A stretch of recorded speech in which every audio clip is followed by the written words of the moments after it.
প্রিয় ছাত্রছাত্রীরা, আজকে আমি তোমাদেরকে এই ভিডিওর মাধ্যমে ক্লাস 8-এর পরিবেশ ও বিজ্ঞানের যে সমস্ত প্রশ্নগুলো দেখা হয়েছে সেকেন্ড সামেটিভের জন্য, অর্থাৎ দ্বিতীয় পর্যায়ক্রমিক মূল্যায়নের জন্য স্কুল নম্বর 3, এই 3 নম্বর স্কুলের রায়মার্টিনের যে প্রশ্নগুলো দেওয়া হয়েছে প্রশ্নবিচিত্রাতে পেজ নম্বর 214-তে সমস্ত প্রশ্নের উত্তর আমরা আলোচনা করবো আজকে এই ভিডিওর মাধ্যমে। তোমরা ভিডিওটা শুরু থেকে শেষ অবশ্যই দেখবে, আর চ্যানেল যদি নতুন হয়ে থাকে অবশ্যই তোমরা চ্যানেলটাকে সাবস্ক্রাইব করে রাখবে পরবর্তী স্কুলগুলোর প্রশ্ন উত্তর পাওয়ার জন্য।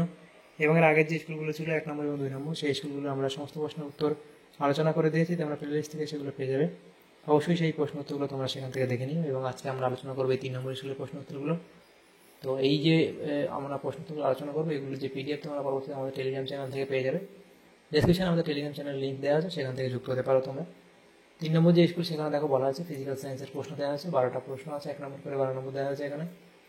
তো একের দাগে দেখো কি বলা আছে, সঠিক উত্তরটি নির্বাচন করো। একের দাগের একের প্রশ্ন, বরফ গলনের লিনতাপের মান সিজিএস পদ্ধতিতে অপশান বি অর্থাৎ 80 CAL।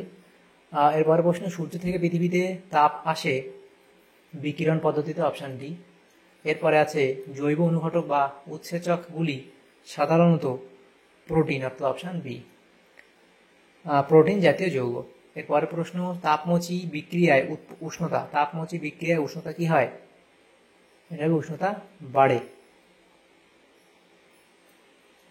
এরপরে যে প্রশ্ন আছে বলা হয়েছে কি, কাঠকয়লার দহনে প্রয়োজনীয় অন্যতম প্রভাবক হলো তাপ অর্থাৎ অপশান সি। এরপরে আছে প্রদত্ত কোনটি তড়িতের পরিবাহী অথচ তড়িৎ বিশ্লেষ্য নয়? অপশান বি অর্থাৎ পারদ। এরপরে আছে বজ্রপাতের সময় কোথায় থাকা নিরাপদ? বজ্রপাতের সময় কোথায় থাকা নিরাপদ? সেটা পাকা বাড়িতে, উঁচু গাছের কাছে, নাকি জলাশয়ের ধারে, নাকি খোলা মাঠের মাঝে? তাহলে হবে পাকা বাড়িতে, অপশান এ। এরপরে আছে সীসা ও টিন দিয়ে তৈরি ফিউজ তারের গলনাঙ্ক বিশুদ্ধ তামার গলনাঙ্কের থেকে কম। এরপরে আছে প্রদত্ত কোন পদার্থটি খোলা হাওয়ায় ঊর্ধ্বপাতিত হয়? তাহলে সেটা হবে সোডিয়াম ক্লোরাইড। এরপরের প্রশ্ন, পারদের স্বাভাবিক স্ফুটনাঙ্ক 537 ডিগ্রি। আচ্ছা, 537 নয়, এটা তোমাদের হবে 357 ডিগ্রি সেন্টিগ্রেড। এরপর আছে প্রদত্ত কোনটি জলকে সুপরিবাহী করতে মেশানো হয়? তাহলে এটা হবে অপশান এ অর্থাৎ HCl। এরপর 12 দাগের প্রশ্নে বলা হয়েছে ভোল্টামিটারে জলের তড়িৎ বিশ্লেষণে তড়িৎদ্বার হিসেবে ব্যবহৃত হয় অপশান বি অর্থাৎ প্লাটিনাম। তাহলে এখানে যে প্রশ্নগুলো আমাদের ছিল, দেখো আমরা সমস্ত এমসিকিউর যে প্রশ্নগুলো ছিল সেগুলো আমরা আলোচনা করে নিলাম। এরপরে যে প্রশ্নগুলো আছে দেখো সেখানে কি বলা আছে, 2 দাগের প্রশ্ন, সেখানে বলা আছে কি নিম্নলিখিত প্রশ্নগুলির উত্তর দাও। 10টা প্রশ্ন 1 নম্বর করে দেওয়া আছে, 10 নম্বর। এরপরে যেটা আছে 2 দাগের 1, কি ধরনের মেঘ থেকে সাধারণত বজ্রপাত সহ ঝড় বৃষ্টি হয়? তাহলে এটা তোমরা কি লিখবে, সেটা হচ্ছে কিউমুলোনিম্বাস মেঘ।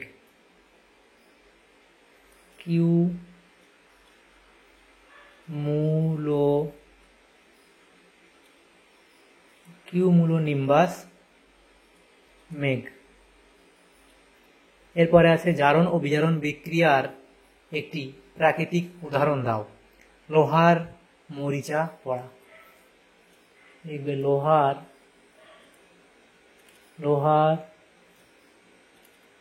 মরিচা পড়া। এরপরে আছে একটি তাপগ্রাহী ভৌত পরিবর্তনের উদাহরণ দাও। একটি তাপগ্রাহী ভৌত পরিবর্তনের উদাহরণ দাও, সেটা লিখে বরফ গলে জল হওয়া। বরফ গলে জল হওয়া। বরফ গলে জল হওয়া। এরপরে আছে সমযোজী ও তড়িৎযোজী 2 ধরনের যৌগই আমার মধ্যে দ্রবীভূত হয়, আমি কে? লিখবে জল অর্থাৎ H2O। এখানে আমি হলো জল অর্থাৎ H2O। এরপরে যে প্রশ্নটা আছে দেখো সেটা কি বলা আছে আমাদের এখানে, আমি একটি তড়িৎদ্বার, ব্যাটারির ঋণাত্মক প্রান্তের সঙ্গে আমি যুক্ত, আমি কে? এটা হবে ক্যাথোড।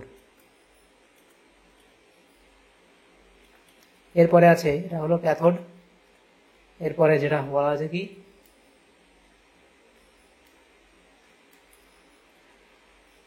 সেটা হচ্ছে তড়িৎ বিশ্লেষণে কি জাতীয় তড়িৎ ব্যবহার করা হয়? সমপ্রবাহ তড়িৎ। প্রবাহ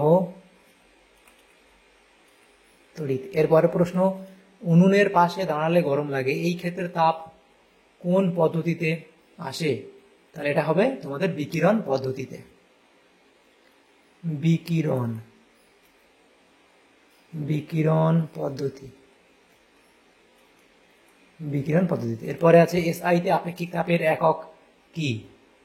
এসআইতে আপেক্ষিক তাপের একক হলো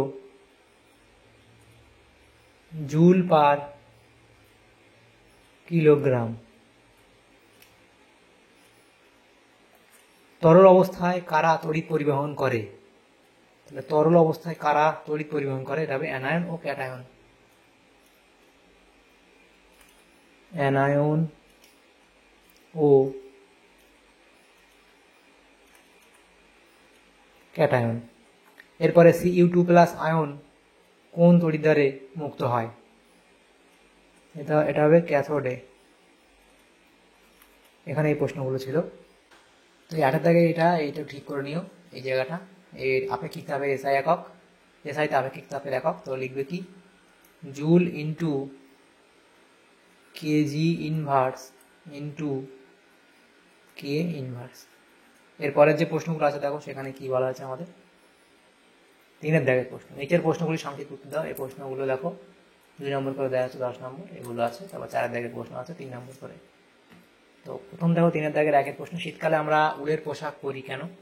তাহলে শীতকালে আমরা কেন উলের পোশাক পরি সেটা লিখবে এখানে। তারপরে তোমার কাছে গরম খাবার অনেকক্ষণ ধরে গরম রাখার পাত্র যেমন ফ্লাক্স নেই, অথচ তুমি খাবার অনেকক্ষণ গরম রাখতে চাও, তুমি কি করবে, সেটা কিভাবে সম্ভব হবে সেটা লিখবে। এরপরে প্রশ্ন, খেলনা বন্দুকের ক্যাপ ফাটানোর ক্ষেত্রে রাসায়নিক বিক্রিয়ার প্রভাবটি কি? অনুঘটক কাকে বলে? উদাহরণ দাও। তাহলে অনুঘটক কি এবং উদাহরণ তোমরা দেবে। 5 দাগের প্রশ্নতে বলা হয়েছে বায়ুতে তড়িৎ প্রবাহ হয় কেন? 4 দাগের প্রশ্নে নিচের প্রশ্নগুলি উত্তর দাও যে কোনো একটি। প্রথম প্রশ্ন, লোহায় মরচে ধরা একটি অবাঞ্ছিত জারণ বিজারণ বিক্রিয়া ব্যাখ্যা কর, সেটা অবধি তোমরা লিখতে হবে। তারপর 2 দাগে আছে কি? পার্থক্য লেখো ধাতু পরিবাহী ও তড়িৎ বিশ্লেষ্য। তাহলে ধাতু পরিবাহী এবং এদিকে তড়িৎ বিশ্লেষ্য। তড়িৎ পরিবহনের মাধ্যম, পদার্থের অবস্থা, পরিবর্তনের প্রকৃতি এবং উদাহরণ, এগুলোর উপর ভিত্তি করে দেখো আমাদের পার্থক্য দেওয়া আছে, লিখে নিও তোমরা। এরপরে যেটা আছে লাইফ সায়েন্সের প্রশ্ন। লাইফ সায়েন্সের প্রশ্নতে কি বলা যায়? 1 দাগে নিম্নলিখিত প্রশ্নগুলি যথাযথ উত্তর দাও যে কোনো 3টি। তাহলে প্রথম যে প্রশ্ন এখানে আছে সেটা কি বলা হয়েছে? 1 দাগের 1, সেটা বলা হয়েছে এখানে যে একটি প্রোটোজোয়া দ্বারা আক্রান্ত রোগের নাম লেখো। তো এখানে তোমরা লিখবে এটা ম্যালেরিয়া। এখানে এটা দাগ নাম্বার ঠিক করবে। দ্বিতীয় প্রশ্ন আছে প্রণোদিত প্রজনন বলতে কি বোঝো? তাহলে এটা লিখবে প্রণোদিত প্রজনন বলতে কি বোঝো, এটা এফ লিখে দেবে। এরপরে আছে তৃতীয় প্রশ্ন, যক্ষা রোগের জন্য দায়ী ব্যাকটেরিয়ার নাম লেখো, সেটা এটা লিখে দেবে। এরপরে প্রশ্ন, পেস্ট কাকে বলে এবং উদাহরণ দাও। তাহলে পেস্ট কাকে বলে উদাহরণ তোমরা দেবে, এফ লিখে দেবে। এবং এরপরে দেখো যে শূন্যস্থানগুলো আছে 2 দাগের প্রশ্ন। 2 দাগের প্রথম প্রশ্ন, AIDS রোগের জন্য দায়ী ভাইরাসটি সম্পূর্ণ নাম দেখো। তাহলে লিখবে কি? Human immuno deficiency virus. তাহলে লিখবে human immuno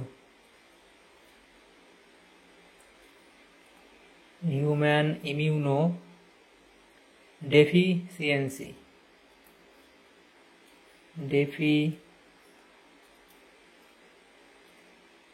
human immunodeficiency virus. এরপর আছে চায়ে উপস্থিত ড্যাশ ও ড্যাশ স্নায়ুকে উদ্দীপিত করে। তাহলে ক্যাফিন ও থিয়াফাইনিন। ক্যাফিন ও থিয়াফাইনিন। এরপরে ড্যাশ ও ড্যাশ ইঁদুর জাতীয় প্রাণীদের দমন করতে সাহায্য করে। লিখবে জিঙ্ক ফসফাইড ও ওয়ারফেরিন। এখানে লিখে দিই জিঙ্ক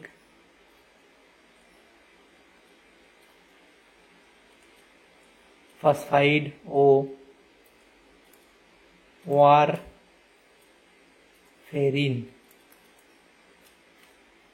প্লেগ রোগের জন্য দায়ী ব্যাকটেরিয়া হলো ইয়ারসিনিয়া পেস্টিস।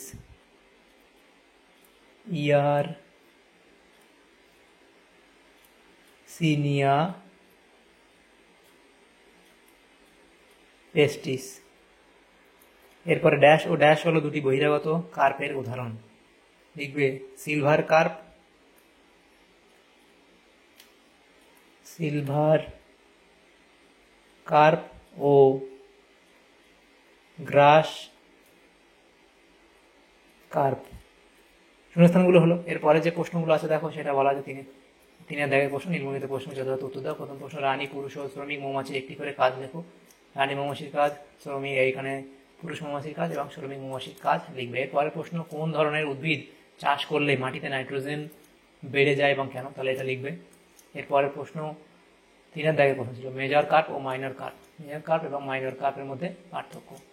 আকার, ওজন, বৃদ্ধির হার, ডিম পাড়ার স্থান, প্রোটিনের পরিমাণ, অর্থনৈতিক গুরুত্ব, উদাহরণ, এগুলোর উপর ভিত্তি করে পার্থক্য লিখে দেওয়া আছে, এটা লিখে নেন। পরের প্রশ্ন, চারের দাগে, মিশ্র মাছ চাষ ও নিবিড় মিশ্র মাছ চাষ কাকে বলে, এটা লিখবে। এটা দুটো দেওয়া আছে, এখানে লিখে নেবে। এরপরের প্রশ্ন, আচ্ছা দেখেন, মুরগির লেইং ব্রিড এবং টেবিল ব্রিডের মধ্যে পার্থক্য। লেইং ব্রিড এবং টেবিল ব্রিড, তার উৎপাদিত বস্তু, উৎপাদন শুরুর সময়, বৃদ্ধির জন্য প্রয়োজনীয় শর্ত, খাদ্যের চাহিদা, উদাহরণ, এগুলোর উপর ভিত্তি করে তোমরা পার্থক্যগুলো লিখে দেবে। তারপর দেখো চারের দাগের আছে কি, সংক্ষেপে উত্তর দাও যে কোনো একটি। ম্যালেরিয়া রোগের উপর একটি টিকা লেগে, তাহলে ম্যালেরিয়া রোগ সম্পর্কে একটি টিকা তোমরা লিখবে অবধি। 3 নম্বর দেওয়া আছে, সেজন্য একটু বেশি করে তোমরা পারবে তোমরা লিখবে। দ্বিতীয় প্রশ্ন কি বলা আছে, কিভাবে ডিপ লিটার পদ্ধতিতে মুরগি পালন করা হয় তা লেখো। তাহলে ডিপ লিটার পদ্ধতিতে মুরগি পালন, প্রতিপালন, তো এই এখানে পরপর স্টেপ লেখা আছে, লিখে নিও। তাহলে দেখো আমাদের এখানে যে প্রশ্নগুলো ছিল আমাদের ক্লাস 8-এর পরিবেশ ও বিজ্ঞানের 3 নম্বর স্কুলের সমস্ত প্রশ্নের উত্তর আমরা আলোচনা করবো আজকে এই ভিডিওর মাধ্যমে। তোমাদের যদি সামান্য উপকার এসে থাকে ভিডিওটা অবশ্যই একটা লাইক করবে, আর বেশি বেশি করে বন্ধুদের সাথে শেয়ার করবে, এবং পরবর্তী যে স্কুলগুলো আছে সেই স্কুলগুলোর প্রশ্ন উত্তর পাওয়ার জন্য অবশ্যই তোমরা আমাদের চ্যানেলটাকে সাবস্ক্রাইব করে রাখবে। Thank you, thanks for watching.